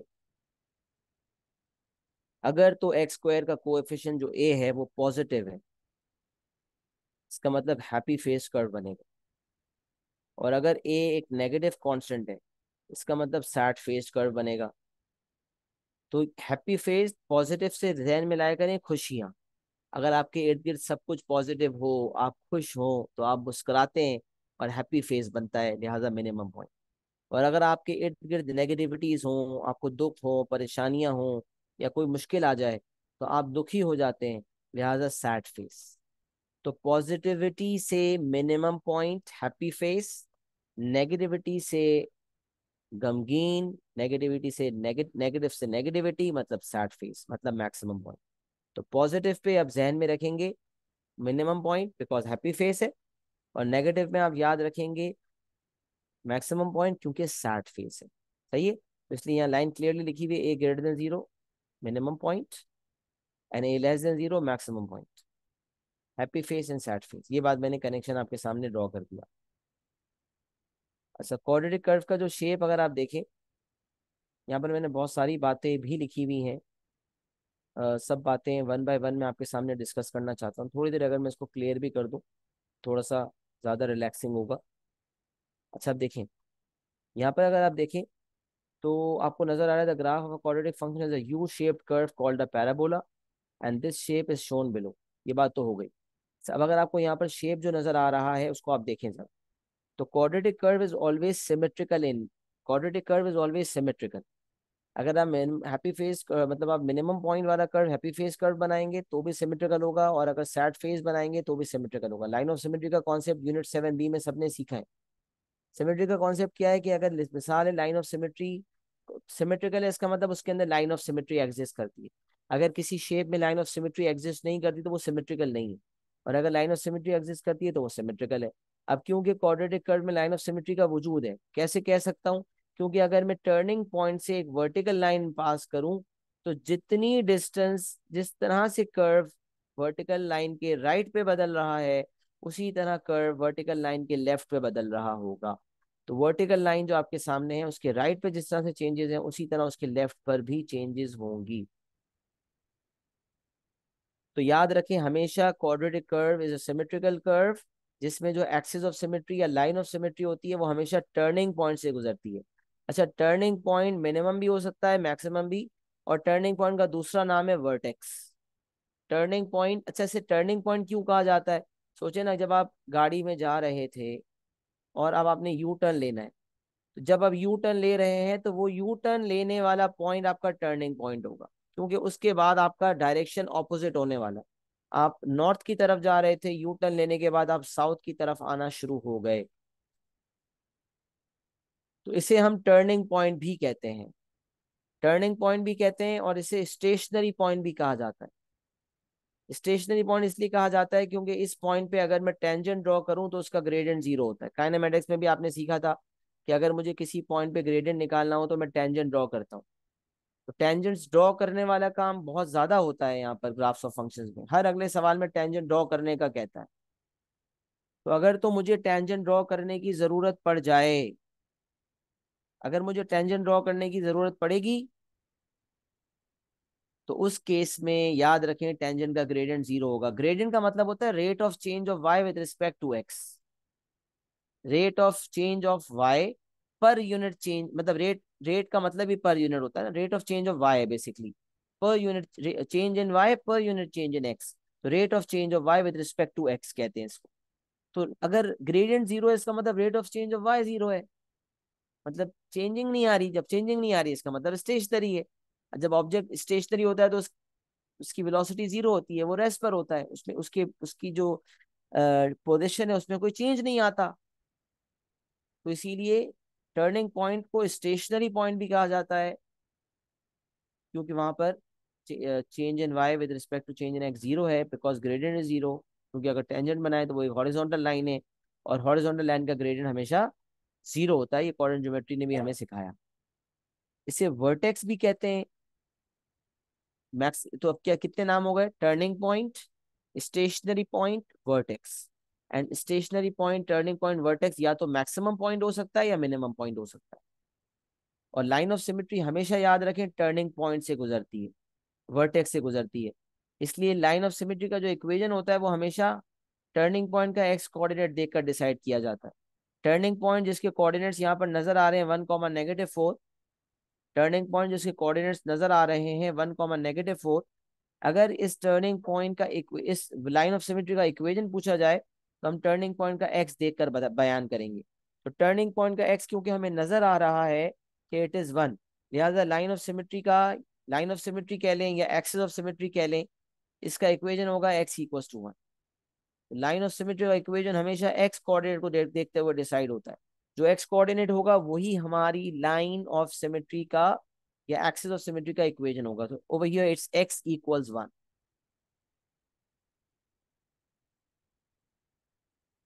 अच्छा, अब काफी कुछ यहाँ पर बताना चाहता हूँ, बहुत सारी इंफॉर्मेशन है। हर इंफॉर्मेशन हमेशा काम नहीं आती। कुछ सवालात में कुछ इंफॉर्मेशन यूज हो सकती है, बट कुछ नॉलेज पॉइंट ऑफ व्यू से आपके सामने भी कुछ बातें रखना चाहता हूँ। अच्छा, ये बात तो हमें पता है, vertical line x = a form में होती है, horizontal line y = a form में होती है। लिहाजा आपकी जो एक्सिस ऑफ सिमेट्री है, क्योंकि वो एक वर्टिकल लाइन है, लिहाजा वो x = a फॉर्म में होगी, इसीलिए ये बात यहाँ पर लिखी गई है। सही है। अच्छा, अब जो है ना, बाज औकात ऐसा होता है कि हमें क्वाड्रेटिक कर्व की इक्वेशन ढूंढनी होती है। बहुत रेयरली ऐसा हुआ है, इक्का दुक्का ऐसे सवालात मौजूद हैं। कुछ सवालात ऐसे मौजूद हैं जिसमें क्वाड्रेटिक कर्व की इक्वेशन हमें निकालनी पड़ती है। इस हवाले से इतनी सारी बातें यहाँ पर लिखी हुई हैं। अच्छा, याद रखें, अगर मैं क्वाड्रेटिक कर्व को देखूं तो आपको नजर आ रहा है कि दो एक्स इंटरसेप्ट हैं। याद रखें, कर्व जिन पॉइंट्स पे एक्स एक्सिस को इंटरसेक्ट करता है ना, उन पॉइंट्स को हम एक्स इंटरसेप्ट कहते हैं, और रूट्स भी कहते हैं, सोल्यूशंस भी कहते हैं। क्योंकि जब मैं किसी क्वाड्रेटिक इक्वेशन को सॉल्व करता हूँ ना, मैंने कहा था ना, क्वाड्रेटिक इक्वेशन को सॉल्व करते हैं तो सोल्यूशंस आते हैं। वो सोल्यूशंस क्या होते हैं? वो सोल्यूशंस वो पॉइंट्स होते हैं जहां कर्व एक्स एक्सिस को कट करता है। क्योंकि आपको याद है कि मिसाल है, अगर y equals to x square plus 5x plus 6 आपका इक्वेशन है, तो अगर ये तो आपका एक्सप्रेशन है बेसिकली, तो अगर y इक्वल्स टू 0 सब्स्टिट्यूट करेंगे तो ये एक इक्वेशन बन जाएगा जिससे x की वैल्यूज आ जाएंगी। तो इक्वेशन सॉल्व करते थे ना यूनिट 2 में, तो सॉल्व करके एक्स की वैल्यूज आती थी मिडिल नेम ब्रेकिंग से या क्वाड्रेटिक फॉर्मूला से। वो एक्स की वैल्यूज क्या होती थी? वो ये वाली वैल्यूज होती थी, -1 और 3। इसका मतलब अगर मैं किसी इक्वेशन को सॉल्व करूंगा तो मुझे उसके रूट्स पता चलते हैं या उसके सोल्यूशंस पता चलते हैं। और ये रूट्स या सोल्यूशंस एक्स इंटरसेप्ट होते हैं, बिकॉज जो कर्व होता है वो एक्स एक्सिस से गुजरता है उन पर्टिकुलर वैल्यूज पर। तो एक्स एक्सिस से कर्व गुजरा है -1 पर और 3 पर, तो हमारे एक्स इंटरसेप्ट है -1 और 3। ये रूट्स भी कहलाते हैं और एक्स इंटरसेप्ट भी कहलाते हैं। रूट्स हैं, सोल्यूशंस हैं, एक्स इंटरसेप्ट हैं। तो सोल्यूशंस, एक्स इंटरसेप्ट या रूट्स, ये सारे तीन नाम इसके होते हैं। अच्छा, वाई इंटरसेप्ट जिसके कोऑर्डिनेट 0, -3 है। जैसे वाई को to m x plus c में आपको बताया था, वाई इंटरसेप्ट का मतलब वो पॉइंट है जहाँ लाइन वाई एक्सिस को कट करती है। जहाँ लाइन वाई एक्सिस को कट करे वो वाई इंटरसेप्ट है, तो जहाँ कर्व वाई एक्सिस को कट करे वो वाई इंटरसेप्ट है। वो वही है, द वाई इंटरसेप्ट है 0, -3। अच्छा, टर्निंग पॉइंट जो है उसके कोऑर्डिनेट्स है 1, -4, जैसे कि आपको नजर आ रहा है। टर्निंग पॉइंट के कोऑर्डिनेट्स कह लें, स्टेशनरी पॉइंट के कोऑर्डिनेट्स कह लें, या वर्टेक्स के कोऑर्डिनेट्स कह लें, और ये एक मिनिमम पॉइंट है। अच्छा, एक बात मैंने यहाँ पर और लिखी है, एक फैक्ट आपको कहीं काम आ सकता है, कि अगर आपका, क्योंकि quadratic curve symmetrical in nature है, क्वाड्रेटिक कर्व क्या है? सिमेट्रिकल है। इसका मतलब लाइन ऑफ सिमेट्री होगी, और जिस तरह से कर्व की मूवमेंट लाइन ऑफ सिमेट्री के राइट पर हो रही है, उसी तरह की मूवमेंट लेफ्ट पर हो रही है। इससे ये भी पता चलता है कि जो दो एक्स इंटरसेप्ट है ना, जो दो रूट्स हैं, वो लाइन ऑफ सिमेट्री से इक्वल डिस्टेंस पर होंगे। तो 1 x = 1 पे अगर आपकी लाइन ऑफ सिमेट्री है, तो पहला रूट अगर 3 पर है तो आप देख सकते हैं 2 का फासला है। तो इसका मतलब दूसरा रूट भी 2 के फासले पर ही होगा, तो आप देख सकते हैं -1 पर है। तो ये आपका टर्निंग पॉइंट का जो एक्स है वो 1 है। तो 1 से आप -1 का फासला देखें, ये भी 2 है। और 1 से आप 3 का फासला देखें तो ये भी 2 है। ऐसा क्यों? दोनों रूट्स बराबर डिस्टेंस पर क्यों है? क्योंकि ये सिमेट्रिकल कर्व है, और क्वाड्रेटिक कर्व हमेशा सिमेट्रिकल ही होता है। अच्छा, इसी वजह से अगर कभी मुझे एक्स इंटरसेप्ट दे दिए जाएं और मुझसे टर्निंग पॉइंट का एक्स पूछा जाए, भाई लिखा हुआ है यहाँ एक्स लिखा हुआ है, और मुझे पूछा जाए बताओ एक्स की वैल्यू क्या होगी, तो मैं ये देखूंगा कि -1 और 3 जो दो रूट्स हैं उनके बीचों बीच आपका टर्निंग पॉइंट का एक्स आना चाहिए। तो इसका मतलब मैं -1 और 3 का एवरेज ले लूंगा। बीचों बीच का मतलब होता है मिड पॉइंट, तो -1 और 3 का मिड पॉइंट निकालने के लिए -1 + 3 ÷ 2। तो -1 + 3 ÷ 2 जब मैं करूंगा तो इट इज 2/2। 2/2 = 1, तो आप देख सकते हैं कि आपका टर्निंग पॉइंट x1 पर ही है। तो मैंने यही लिखा है कि x coordinate of turning point निकालने के लिए, x coordinate of turning point निकालने के लिए आप x1 + x2/2 करते हैं। सही है, टर्निंग पॉइंट का एक्स कोऑर्डिनेट निकालने के लिए आप x1 + x2/2 करते हैं। तो दोनों रूट्स जो हैं आपके, उनको जब उन दोनों रूट्स का जब आप एवरेज लेते हैं, x1 + x2/2, जब दोनों रूट्स का आप एवरेज लेते हैं तो आपके पास टर्निंग पॉइंट का एक्स कोऑर्डिनेट हासिल हो जाता है आप।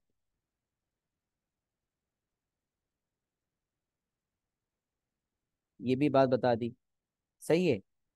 अच्छा, अब मैं क्या बताना चाह रहा था, हाँ,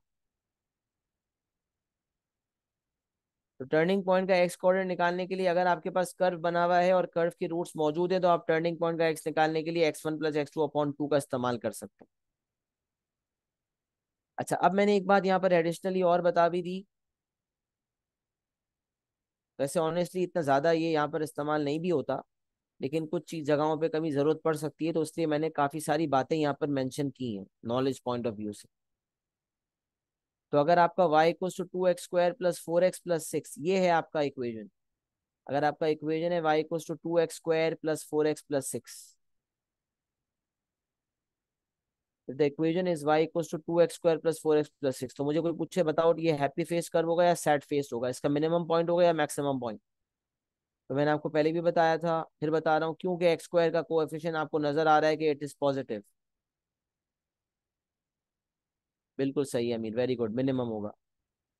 अगर x² का कोएफिशिएंट पॉजिटिव है, इसका मतलब हैप्पी फेस कर्व बनेगा और वो मिनिमम पॉइंट होगा। अच्छा, मैंने ये लिखा हुआ है यहाँ पर कि अगर रूट्स निकालना चाहते हो तो y की जगह 0 ले लो।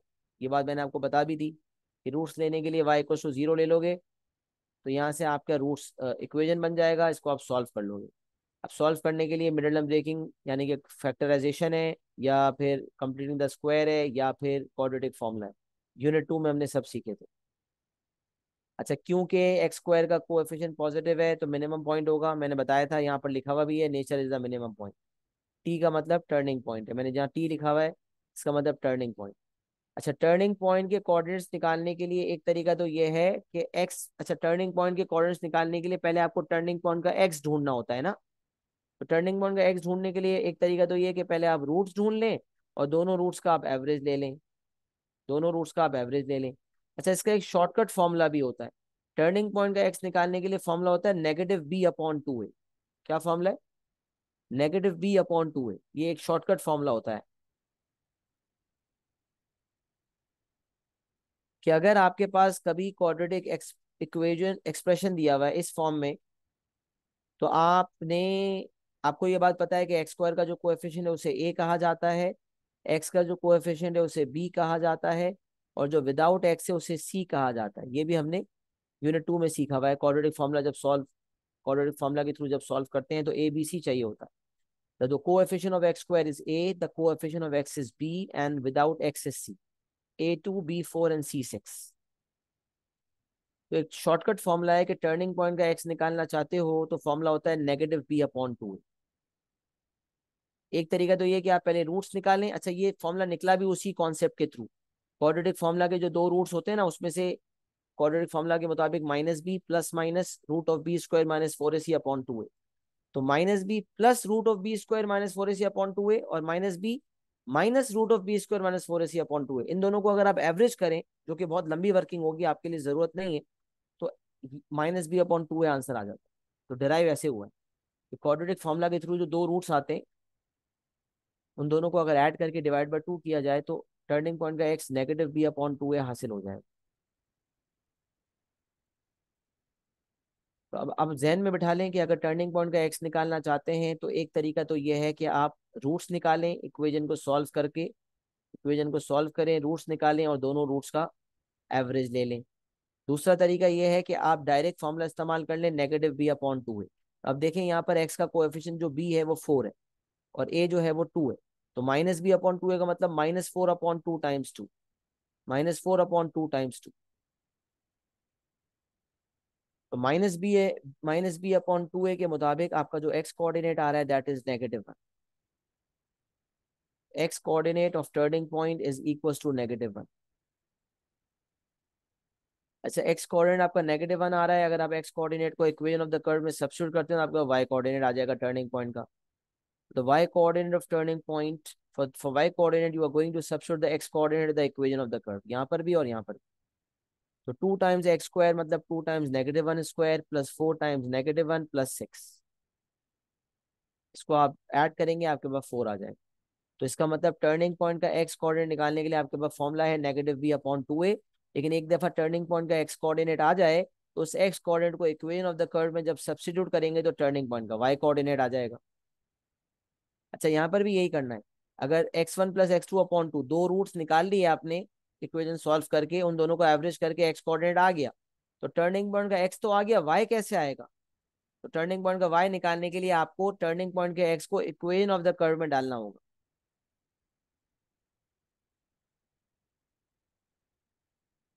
तो अगर आप इक्वेशन ऑफ द कर्व में सब्स्टिट्यूट करेंगे टर्निंग पॉइंट के एक्स को तो टर्निंग पॉइंट का वाई हासिल हो जाएगा। यहाँ पर यही किया गया कि अगर टर्निंग पॉइंट का एक्स हासिल हो गया है तो उसको इक्वेशन ऑफ द कर्व में डाला हमने, 2 टाइम्स -1² प्लस 4 टाइम्स -1 प्लस 6, तो y4 आ गया, तो टर्निंग पॉइंट का y4 आ गया। अच्छा, अब एक तरीका जो है टर्निंग पॉइंट निकालने का वो है आपके सामने कि रूट्स निकालें और एवरेज लें। ये बहुत लंबा तरीका है, लेकिन यहाँ जो मैंने मेथड 1 लिखा हुआ है वो तरीका कह रहा है कि एक्स टर्निंग पॉइंट का एक्स निकालने के लिए फॉर्मूला इस्तेमाल करो, -b/2 है, एक्स कोऑर्डिनेट निकालो, सब्स्टिट्यूट करके वाई कोऑर्डिनेट निकालो। मेथड 2 भी लिखा हुआ है जिसे कहते हैं completed square form. Completing the square method आपको यूनिट 2 में सिखाया गया, यूनिट 2 में सिखाया गया। अभी कुछ बच्चे जो रिसेंटली ज्वाइन, जिन्होंने न्यू ज्वाइन किया, उनको यूनिट 2 उन्होंने नहीं भी किया शायद। इन्होंने नहीं किया वो ना घबराएं, क्योंकि इसमें कोई इतना बड़ा मसला नहीं है, या आप बाद में कर लेंगे इंशाल्लाह। लेकिन ये मेथड ये है कि भाई कंप्लीट स्क्वायर फॉर्म का जनरल वर्जन याद होना चाहिए कि y=ax। अच्छा, कंप्लीट स्क्वायर फॉर्म में कन्वर्ट करने के भी दो तरीके हैं। एक कंप्लीटिंग द स्क्वायर मेथड बताया गया है, और उसके अलावा जो है यूज ऑफ क्वाड्रेटिक फॉर्मूला भी बताया हुआ है। नहीं नहीं, सॉरी, क्या कह रहा हूँ, एक use of this form comparing coefficient, और एक कंप्लीट द स्क्वायर मेथड जिसमें प्रॉपर मेथडोलॉजी लगाते हैं। तो यहाँ पर आसान वाला मेथड जो बच्चों को यूजुअली आसान लगता है वो है कंपेयरिंग कोएफिशिएंट मेथड। उसमें क्या करते हैं कि आपको ये फॉर्म याद होनी चाहिए। अच्छा, ये यूनिट 2 का रिवीजन है, इसलिए अगर आप भूल चुके हैं तो आपको यूनिट 2 रिवाइज करना होगा। मैं जल्दी से रिवाइज करवा रहा हूँ, सही है। y=ax+b² + c, ये आपकी कंप्लीटेड स्क्वायर फॉर्म है। अच्छा, इस कंप्लीटेड स्क्वायर फॉर्म को देखते हुए, अगर आप इस कंप्लीटेड स्क्वायर फॉर्म को नोटिस करें, तो ये जो कंप्लीटेड स्क्वायर फॉर्म है ये आपको याद होने चाहिए, y=ax+b² + c। अब जब भी आपको किसी एक्सप्रेशन को कंप्लीटेड स्क्वायर फॉर्म में कन्वर्ट करना है, दोनों को आमने सामने रख दो। और यहाँ मैंने लिखा हुआ है कि जब दो लाइंस होती है ना, दो लाइंस होती हैं तो इसको कहते हैं इक्वल्स टू, और जब तीन लाइंस होती है ना तो उसको कहते हैं आइडेंटिटी। तो हमें हमें पता है कि ये लेफ्ट साइड और राइट साइड आइडेंटिकल है, लिहाजा हमने तीन लाइंस बनाई। अच्छा, कभी हम गलती से दो लाइन भी बना दें और हमें बात पता है कि आइडेंटिकल है तो मसला नहीं होता, मार्क्स तो नहीं करते, लेकिन हमें तीन लाइन बनानी चाहिए उसूलन, क्योंकि ये आइडेंटिटी है। तो हर जगह ऊपर भी तीन लाइंस, नीचे भी तीन लाइंस।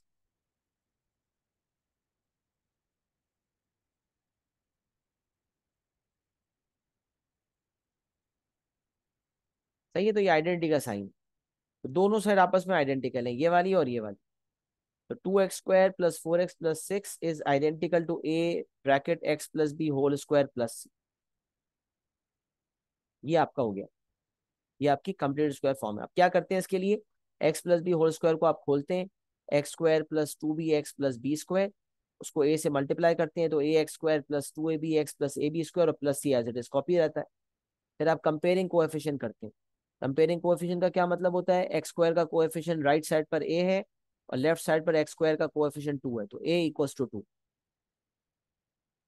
अच्छा, x का कोएफिशिएंट राइट साइड पर 2ab है, लेफ्ट साइड पर 4 है, तो 2ab = 4, और a आ चुका है तो a की जगह 2 रखें, तो 2 × 2 × b = 4, तो b = 1।